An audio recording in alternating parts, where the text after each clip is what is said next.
નમસ્કાર, હું છું દિલીપ ત્રિવેદી. ફાસ્ટ ટ્રેક ન્યૂઝમાં આપનું સ્વાગત છે. શરૂઆત કરીશું રાષ્ટ્રીય સમાચારો સાથે.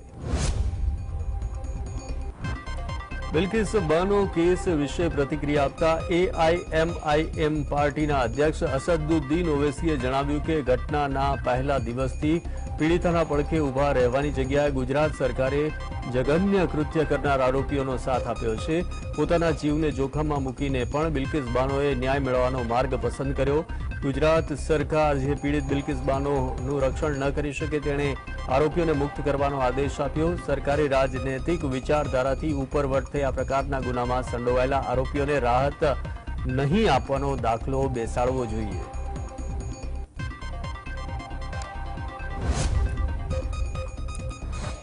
ઇસ્લામિક સ્ટેટ આઈસીઝ મોડ્યુલ સાથે સંકળાયેલા આતંકી શાહનવાઝ આલમે નેશનલ એનઆઈએની પૂછપરછ દરમિયાન ઘણા મોટા ખુલાસા કર્યા છે અને એ પણ સામે આવ્યું છે કે શાહનવાઝે મહારાષ્ટ્રના નાગપુરથી એન્જિનિયરિંગનો અભ્યાસ કર્યો છે.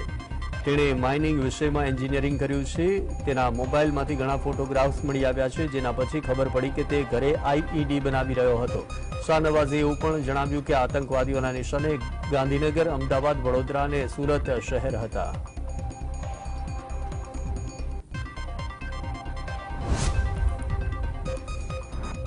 વિકસિત ભારત સંકલ્પ યાત્રાના વર્ચ્યુઅલ સંબોધન દરમિયાન પીએમ મોદીએ જણાવ્યું કે મેગા સિટી મુંબઈ હોય કે મિઝોરમનું કોઈ નાનકડું ગામ અથવા કારગિલ હોય કે કન્યાકુમારી, મોદીની ગેરંટીવાળી ગાડી દેશના મોટાભાગના ગામડાઓમાં જઈ રહી છે.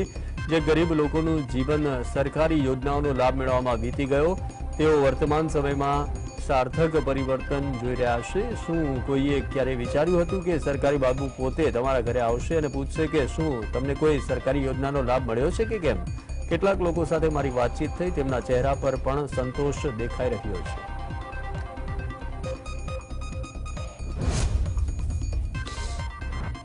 આમ આદમી પાર્ટીના 3 ઉમેદવારો સંજયસિંહ, સ્વાતિ માલીવાલ અને એનડી ગુપ્તાએ રાજ્યસભા ચૂંટણી માટે નામાંકન દાખલ કર્યા છે. આપના નેતા સંજયસિંહ જેલમાંથી પોલીસ વાહનના ચુસ્ત સુરક્ષા બંદોબસ્ત વચ્ચે નોમિનેશન ભરવા માટે પહોંચ્યા.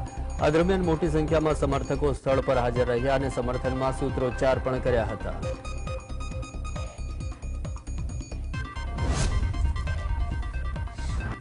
અયોધ્યામાં 22મી જાન્યુઆરીના રોજ રામ મંદિરના પ્રાણ પ્રતિષ્ઠા કાર્યક્રમ નિમિત્તે કર્ણાટકના 34,000 મંદિરોમાં વિશેષ પૂજા યોજવાનો નિર્દેશ જાહેર કરવામાં આવ્યો છે. કર્ણાટક સરકારના મંત્રી રામલિંગા રેડ્ડીએ જણાવ્યું કે અમારો એક પરિપત્ર જાહેર થયો છે, જેમાં રાજ્યના 34,000 મંદિરોમાં 22 જાન્યુઆરીએ વિશેષ પૂજાનું આયોજન કરવાનું કહેવામાં આવ્યું છે. ભાજપે પણ કર્ણાટક સરકારના નિર્ણય પર ખુશી વ્યક્ત કરી છે અને સાથે કટાક્ષ કરતા કહ્યું છે કે સરકાર હોશમાં આવી ગઈ છે.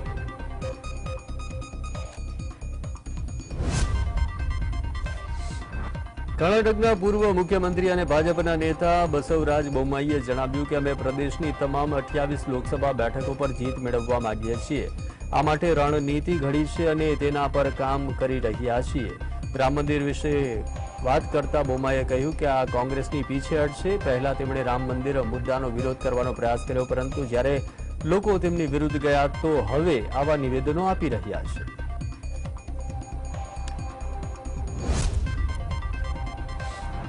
દિલ્હીમાં આમ આદમી પાર્ટી અને કોંગ્રેસ પાર્ટીની બેઠક યોજાઈ. આ બેઠકમાં પંજાબ અને દિલ્હીની લોકસભા બેઠકો પર ચર્ચા કરવામાં આવી.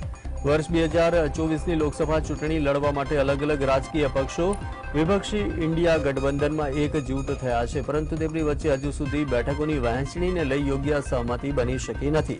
કોંગ્રેસના નેતા સલમાન ખુરશીદે જણાવ્યું કે કોંગ્રેસ પાર્ટીએ 7મી જાન્યુઆરીથી આગામી 3 દિવસ સુધી સહયોગી પક્ષો સાથે મંથન શરૂ કર્યું છે.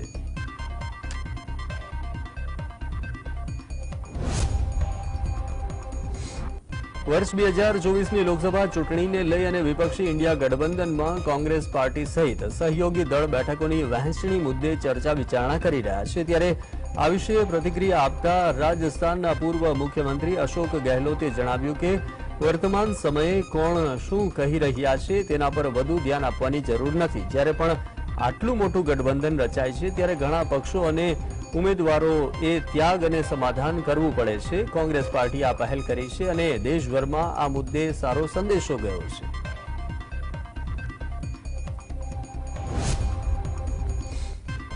રાજસ્થાનમાં ભજનલાલ સરકારને મોટો ઝટકો લાગ્યો છે। સરકાર બન્યાના 1 મહિના બાદ કરણપુર વિધાનસભા બેઠક પર ભારતીય જનતા પાર્ટીને હારનો સામનો કરવો પડ્યો છે। કરણપુર વિધાનસભા બેઠક પર કોંગ્રેસના ઉમેદવાર રૂપિન્દર કુનેરની જીત થઈ છે। ચૂંટણીના પરિણામની સરકાર પર ભલે કોઈ ખાસ અસર ન થાય, પરંતુ ભાજપને તેના કારણે મુશ્કેલીનો સામનો કરવો પડી શકે છે। ભાજપે કરણપુરના ઉમેદવાર સુરેન્દ્રપાલ સિંહ ટીટીને મંત્રી બનાવ્યા હતા, પરંતુ હવે ચૂંટણીની હાર બાદ તેમણે આ પદ છોડવું પડશે।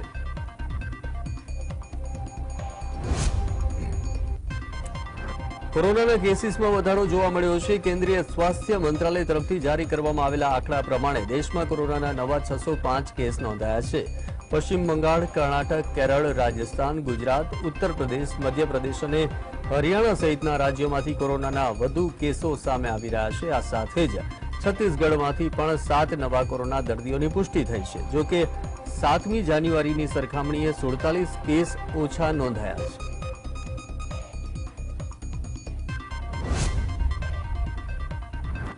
અભિનેતા સલમાન ખાનને બિશ્નોઈ ગેંગ તરફથી જાનથી મારી નાખવાની ધમકી મળી હતી। ત્યારબાદ તેની સુરક્ષા માટે કડક વ્યવસ્થા કરાઈ હતી। છતાં હવે સલમાન ખાનની સુરક્ષામાં મોટી ચૂક થઈ હોય તેવો એક મામલો સામે આવ્યો।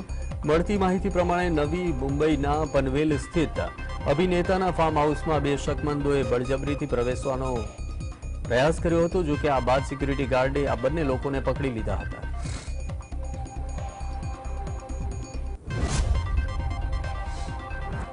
ભાજપે લોકસભા ચૂંટણી માટે પોતાના સંભવિત ઉમેદવારોની પસંદગીની પ્રક્રિયા શરૂ કરી દીધી છે। ત્યારે એવા સમાચાર છે કે ભાજપ ચૂંટણીમાં ત્રીજા ભાગના એવા ઉમેદવારો પસંદ કરશે કે જે કદી પહેલા ચૂંટણી લડ્યા ન હોય।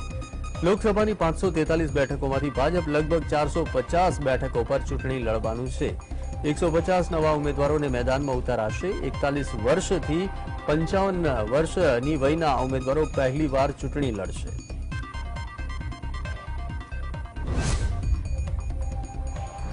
રાજસ્થાનના શ્રી ગંગાનગર વિધાનસભા બેઠક પરથી સુરેન્દ્રપાલ ટીટી હારી જતા ભાજપની ભજનલાલ શર્મા સરકાર માટે પ્રથમ ગ્રાસે મક્ષિકા જેવો ઘાટ ગળાયો છે। ભાજપે આ બેઠકનું પરિણામ આવ્યા પહેલા જે ટીટીને ભજનલાલ શર્મા સરકારમાં મંત્રી બનાવી દીધા હતા। ભાજપમાં ચૂંટણી લડી રહેલા ધારાસભ્યને મંત્રી બનાવાયા હોય એવી આ પહેલી ઘટના હતી। કોંગ્રેસે તેની સામે વિરોધ પણ કરેલો, પણ ભાજપ આ વિરોધને ઘોડી અને પી ગયું હતું।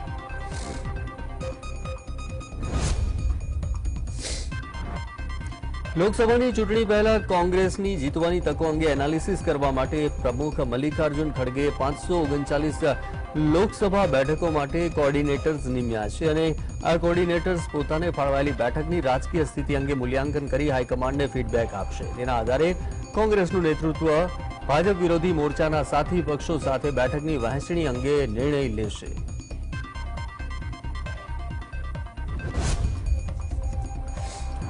તો ઉત્તર પ્રદેશમાં અખિલેશ યાદવ અને જયંત ચૌધરીની જોડીએ લોકસભાની ચૂંટણી માટે અગ્નિવીર કાર્ડ રમવાનું શરૂ કરી દીધું છે। અગ્નિવીર યોજનાના કારણે ઉત્તર ભારતીયોની ઇન્ડિયન આર્મીમાં કારકિર્દી બનાવવાની તક રોડાઈ ગઈ હોવાનો દાવો કરી જયંત ચૌધરીએ એલાન કર્યું કે કેન્દ્રમાં અમારી સરકાર આવશે તો અગ્નિવીર યોજનાનો અંત લાવી તમામ જવાનોને કાયમી નોકરીના લાભ આપીશું। જયંત ચૌધરીએ રાષ્ટ્રીય લોકદળ ભાજપ વિરોધી મોરચા ઇન્ડિયાનો ભાગ રહેશે એવી સ્પષ્ટતા પણ કરી છે।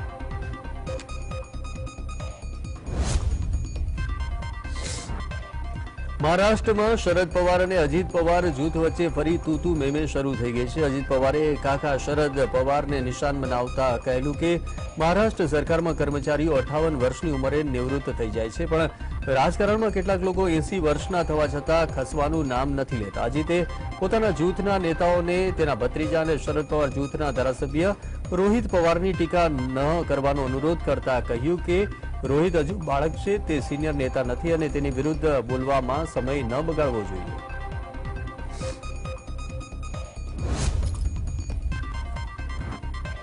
ભાજપ બિહારમાં જેડીયુ આરજેડીને હરાવવાની વ્યૂહરચના ઘડવામાં વ્યસ્ત છે। ત્યારે પાસવાન પરિવારના કાકા ભત્રીજાના ઝઘડાએ ભાજપની હાલત ખરાબ કરી છે। મોદી સરકારમાં મંત્રી પશુપતિ પારસ બિહારની હાજીપુર લોકસભા બેઠકના સાંસદ છે, ત્યારે તેમના ભત્રીજા ચિરાગ પાસવાને આ બેઠક પરથી લડવાનું એલાન કરી દીધું છે। ચિરાગની લોક જનશક્તિ પાર્ટીના પ્રદેશ પ્રમુખ રાજુ પાંડેએ દાવો કર્યો છે કે રામવિલાસ પાસવાન આ બેઠક પરથી જીતતા હતા, તેથી હાજીપુર પર પહેલો અધિકાર ચિરાગનો છે.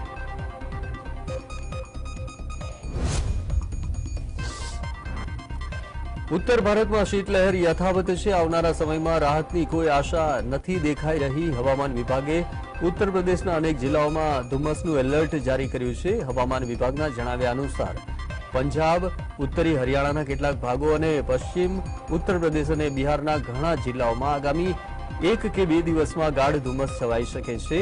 આ સિવાય પંજાબ, હરિયાણા અને પશ્ચિમી ઉત્તર પ્રદેશમાં પણ 2-3 દિવસ સુધી ધુમ્મસ અને કોલ્ડ વેવના કારણે મુશ્કેલીઓનો સામનો કરવો પડી શકે છે. પડોશી દેશ બાંગ્લાદેશમાં ફરી એક વખત શેખ હસીનાની સરકાર બનવા જઈ રહી છે. તેઓ 5મી વખત બાંગ્લાદેશના વડાપ્રધાન બનવા જઈ રહ્યા છે. રવિવારે થયેલી ચૂંટણીમાં શેખ હસીનાની પાર્ટી અવામી લીગે કુલ 300માંથી 2/3થી વધુ બેઠકો જીતી છે. શેખ હસીનાની પાર્ટી અવામી લીગ 300 સંસદીય બેઠકોમાંથી 224 બેઠકો પર જીત હાંસલ કરી ચૂકી છે. બાંગ્લાદેશ જાતીય પાર્ટીએ માત્ર 4 બેઠકો જીતી છે. અપક્ષે 62 બેઠકો પર, જ્યારે અન્ય પક્ષના ખાતામાં 1 બેઠક ગઈ છે. ગુજરાતમાં ફરી એક વખત કમોસમી વરસાદનું સંકટ તોડાઈ રહ્યું છે, જે ખેડૂતો માટે માઠા સમાચાર છે. દક્ષિણ પૂર્વ અરબી સમુદ્રમાં અપર એર સાયક્લોનિક સર્ક્યુલેશન બનતા ગુજરાતમાં હળવા વરસાદની આગાહી કરાઈ છે. આગામી 2 દિવસ સુધી હળવા વરસાદી ઝાપટા પડી શકે છે તેવી આગાહી હવામાન વિભાગે કરી છે.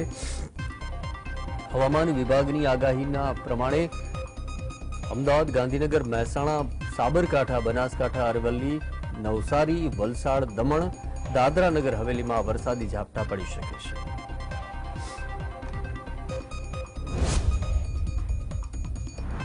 અમદાવાદ શહેરમાં ભૂતિયા ન્યાયાધીશના નામે વોરંટ જાહેર કરાતા ચર્ચાનો વિષય બન્યો છે. નરોડા વિસ્તારમાં એક વ્યક્તિને ન્યાયાધીશ H.A. ચૌહાણના નામે બદઇરાદે બિનજામીન પાત્ર વોરંટ બજાવવામાં આવ્યું, જેથી વોરંટની તારીખે તે વ્યક્તિ કોર્ટમાં પહોંચ્યો ત્યારે ખબર પડી કે આવા કોઈ ન્યાયાધીશ જ નથી. આ સમગ્ર મામલે પીડિતના વકીલે પોલીસ કમિશનર સહિત હાઈકોર્ટમાં અરજી કરી હતી.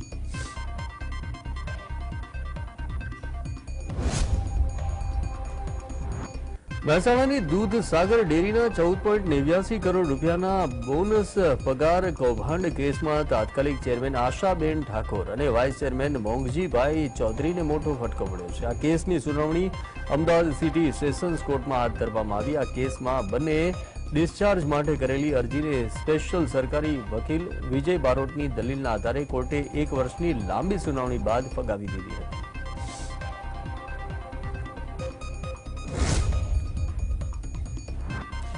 જૂનાગઢના વંથલી નજીક આવેલા ગાદોઈ નકલી ટોલ નાકામાંથી વાહન ચાલકો પાસેથી રૂપિયા લઈ જવા દેવામાં આવે છે તેવા ટોલ નાકાના મેનેજર દ્વારા આક્ષેપો કરવામાં આવ્યા. ત્યારે આ મામલે જિલ્લા કલેક્ટરે સ્પષ્ટતા કરી છે કે કોઈ વ્યક્તિ દ્વારા ટોલ ઉઘરાવવામાં આવતો નથી. ટોલ ન ભરવો પડે તે માટે અમુક વાહનો ગાદોઈ ગામમાંથી પસાર થતા હતા. હવે વાહનો પસાર ન થઈ શકે તે માટે રસ્તો તોડી નાખવામાં આવ્યો છે.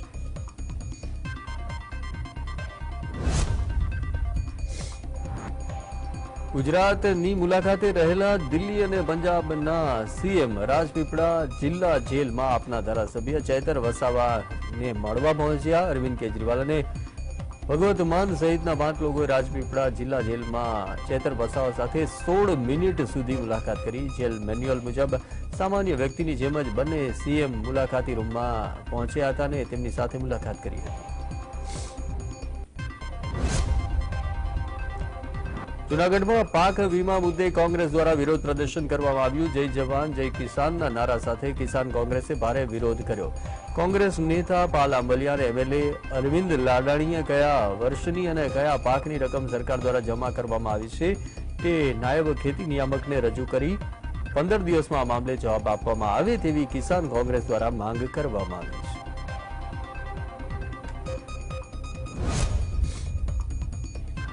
મહીસાગરના લુણાવાડા ખાતે કોંગ્રેસના ધારાસભ્ય ગુલાબસિંહ ચૌહાણના પીએ દ્વારા સોશિયલ મીડિયામાં એક પોસ્ટ મૂકવામાં આવી, જે હાલમાં ચર્ચાનો વિષય બની છે. જે ફોટો સોશિયલ મીડિયામાં શેર કરવામાં આવ્યા છે, જેમાં ધારાસભ્ય તીર કામઠું લઈ નિશાન સાધી રહ્યા છે. આ પોસ્ટના પગલે લોકો અનેક તર્ક વિતર્ક કરી રહ્યા છે. લોકો અનુમાન લગાવી રહ્યા છે કે શું ધારાસભ્ય ગુલાબસિંહ હવે લોકસભાની ચૂંટણી લડશે?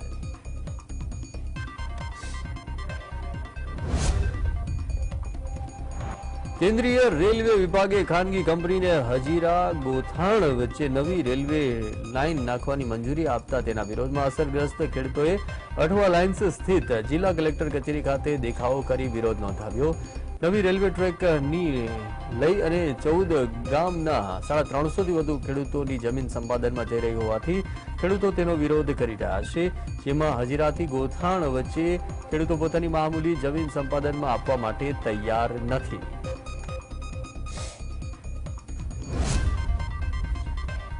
પાટણના રાધનપુર નજીક આવેલા પુલ પર ગાબડું પડવાની ઘટના બની છે. કચ્છ મહેસાણાને જોડતા પુલ પર મસમોટું ગાબડું પડતા વાહન ચાલકો મુશ્કેલીમાં મુકાયા છે. રાત્રિના સમયે અહીંથી ભારે વાહનોની અવરજવર રહેતી હોય છે. તેવામાં કોઈ ઘટના બને તો જવાબદાર કોણ? તે વહીવટી તંત્રએ આ બાબતે અનેક વખત રજૂઆત કરવા છતાં પણ કોઈ ખાસ પગલાં નથી લેવાયા. ત્યારે સ્થાનિક લોકોમાં ગાબડાને લઈ અને રોષ જોવા મળી રહ્યો છે.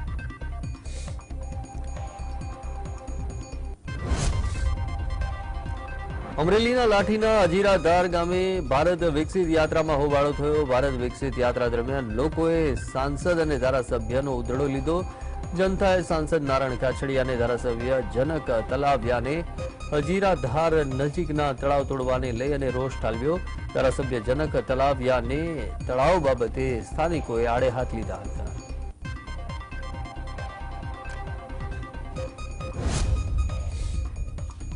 વલસાડ પાસે આવેલા હનુમાન ભાગડા ગામ ખાતે 15 દિવસે એક વખત પાણી આવતા ગામના મહિલા સરપંચ વલસાડ કલેક્ટર ઓફિસ બહાર પહોંચ્યા અને અન્ન અને જળનો ત્યાગ કરી ધરણા પર ઉતર્યા છે. સરપંચના સમર્થનમાં ગ્રામજનો પણ માટલા લઈ અને કલેક્ટર કચેરીની બહાર ધરણા પર બેઠા અને પાણીની સમસ્યા દૂર ન થાય ત્યાં સુધી ધરણા ચાલુ રખાશે તેવી ચીમકી ઉચ્ચારી છે.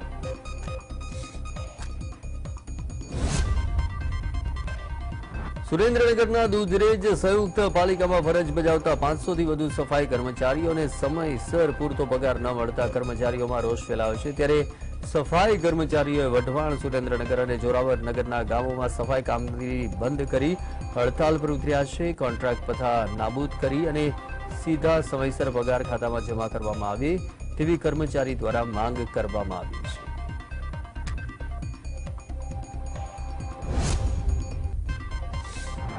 અમદાવાદના બહેરામપુરામાં જેપી રોગ હોસ્પિટલ અને ડાયાલિસિસ સેન્ટરના ઉદ્ઘાટન પ્રસંગનો વિવાદ થયો છે. ત્યારે તખ્તી પર ધારાસભ્ય ઇમરાન ખેડાવાલાનું નામ ન હોવાથી તેઓ નારાજ જોવા મળ્યા.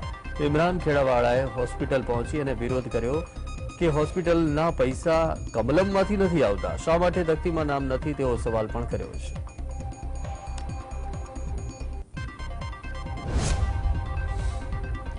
ધાનેરાના ડુંગડોલ પ્રાથમિક શાળામાં બાળકોને પીરસાતા મધ્યાહન ભોજનને લઈ વાલીઓમાં રોષ જોવા મળી રહ્યો છે. બાળકોએ મધ્યાહન ભોજનમાં ખીચડી આરોગ્યા બાદ તેની જીભ કાળી પડી ગઈ હતી, જેને લઈ વાલીઓ ચિંતિત થયા છે. આરોગ્ય વિભાગે આ અંગે વધુ તપાસ હાથ ધરી છે.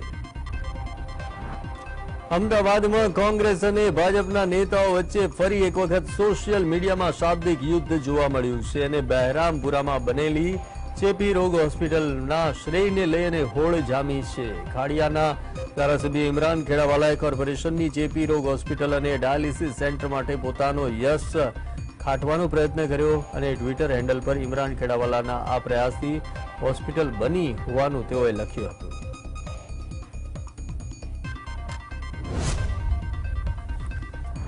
તો આ તરફ સુરેન્દ્રનગરની ગાંધી હોસ્પિટલ ફરી એક વખત વિવાદમાં આવી ગઈ છે. કોંગ્રેસના પૂર્વ પ્રમુખ મનુ પટેલે આક્ષેપ કર્યા છે કે સરકાર આરોગ્ય પાછળ કરોડો રૂપિયાનો ખર્ચ કરે છે. સુરેન્દ્રનગરમાં બનાવવામાં આવેલી ગાંધી હોસ્પિટલમાં કરોડો રૂપિયાના આરોગ્યને લગતા મશીનો ધૂળ ખાઈ રહ્યા છે. ઓપરેટરના અભાવે સીટી સ્કેન અને MRI સહિતના મશીનો ગાંધી હોસ્પિટલમાં ધૂળ ખાઈ રહ્યા હોવાનો આક્ષેપો કરવામાં આવ્યા છે.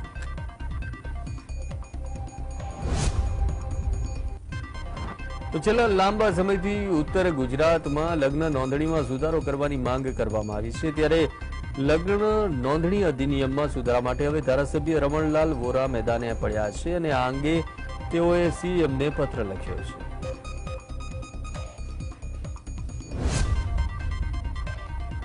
મહેસાણાના ઊંઝાના બસ સ્ટેન્ડ પાસે રિક્ષાના દબાણના ત્રાસથી એક કોમ્પ્લેક્સમાં વેપારીએ દુકાન બંધ રાખી વિરોધ દર્શાવ્યો. ઊંઝા બસ સ્ટેન્ડ સામેના ચીમનભાઈ માર્કેટમાં 32 જેટલી દુકાનો આવેલી છે, પરંતુ આ દુકાનો સુધી પહોંચવાના રસ્તા પર અનેક રિક્ષાઓનું દબાણ હોય છે, જેને લઈ ગ્રાહકો દુકાન સુધી પહોંચી ન શકે તે પ્રકારની અગવડતા ઊભી થઈ રહી છે.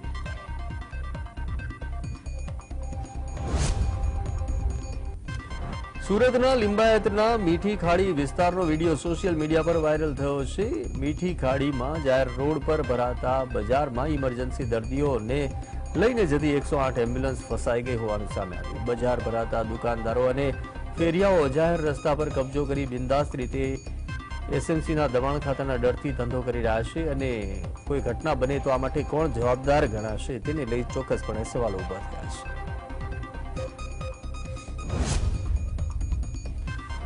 પંચમહાલના શહેરા તાલુકાના બાહી ગામની હાઈસ્કૂલમાં મોહસીન મીર નામના એક 38 વર્ષીય શિક્ષકનું હાર્ટ એટેકથી મોત થઈ ગયું.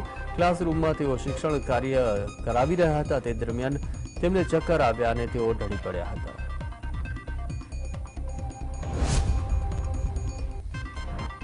તો નડિયાદમાં પ્રતિબંધિત ચાઇનીઝ દોરી એક નિર્દોષ 25 વર્ષની યુવતીનો ભોગ લીધો.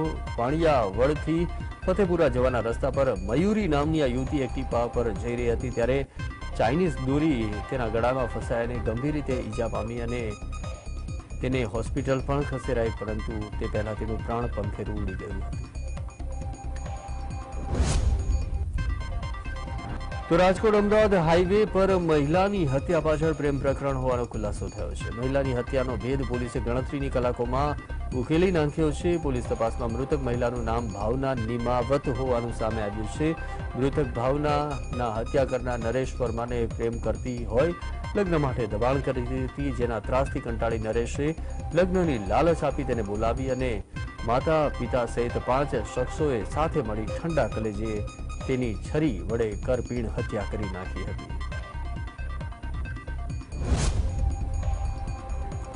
તલોદમાં આવેલા તળાવમાંથી 6 વર્ષીય મૂકબધિર બાળકની લાશ મળી છે. 2 દિવસથી બાળક ગુમ હતું, જેને લઈ અને તપાસ કરવામાં આવી રહી હતી. પ્રાંતિજ ફાયર બ્રિગેડની ટીમ ઘટના સ્થળે પહોંચી અને બાળકની લાશને બહાર કાઢી પીએમ માટે ખસેડાઈ હતી.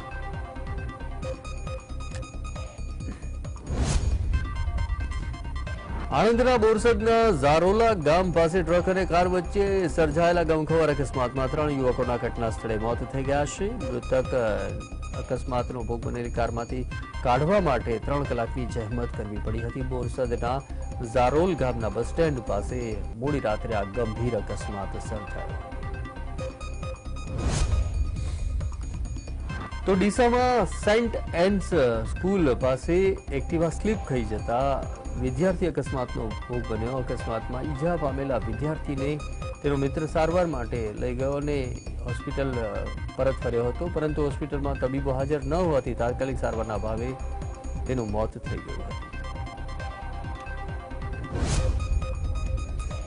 અમદાવાદ શહેરમાં લૂંટ કે ધાડની ઘટનાને અંજામ અપાય તે પહેલા જ ક્રાઇમ બ્રાન્ચની ટીમે યુપી ગેંગના 6 શખ્સોની ધરપકડ કરી છે. પોલીસે બાતમીના આધારે Paldi museum, AMTS bus stand પાસે રોડથી ફૂટપાથ પરથી 6 લોકોની ધરપકડ કરી. આ તમામ લોકો ગુજરાતમાં જ્વેલર્સના શોરૂમને ટાર્ગેટ કરવાના ઈરાદે અહીં આવ્યા હતા.